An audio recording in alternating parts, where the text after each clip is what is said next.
So I thought we may take a look at a comparison between the AUSCARs that we're going to see on track tonight versus I guess the stock cars, the American stock cars that you may see more often on Performance E-streaming in the ANZCAR championships that we broadcast here. So there are some significant differences between the two. I guess the AUSCAR that we're looking at tonight is a V8 supercar. It's exactly the same car that you may see running in V8 Scops or the Australian Online Supercar Championship, and I think it's probably the best basis for comparison that we have is the Xfinity car, the NASCAR that we see running in the ANZCAR Thursday Night Thunder. So even though they are quite similar on the outside, and they probably are most level of the two different disciplines, they're both actually built to do two very different jobs. So I guess the design of these cars actually reflects that.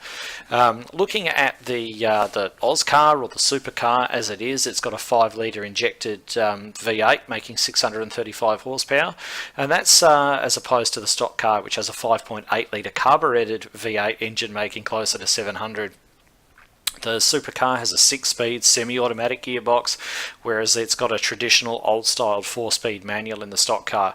The weights are different too. The V8 supercar much lighter, 1400 kilos versus 1600 kilos for the stock car.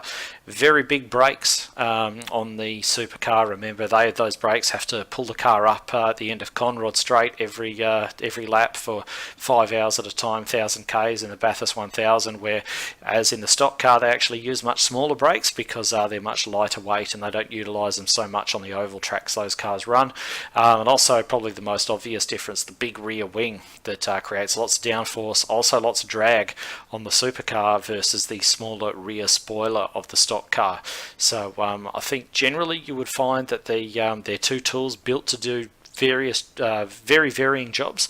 You've got the stock car, which is obviously designed to run a high speed on the ovals, and the supercar, which is designed to run on the road courses. So we're going to actually see the supercar on the ovals tonight, see how it actually fares, but I guess that's a bit of a guide for anyone who's actually wondering what the difference between these two types of cars are.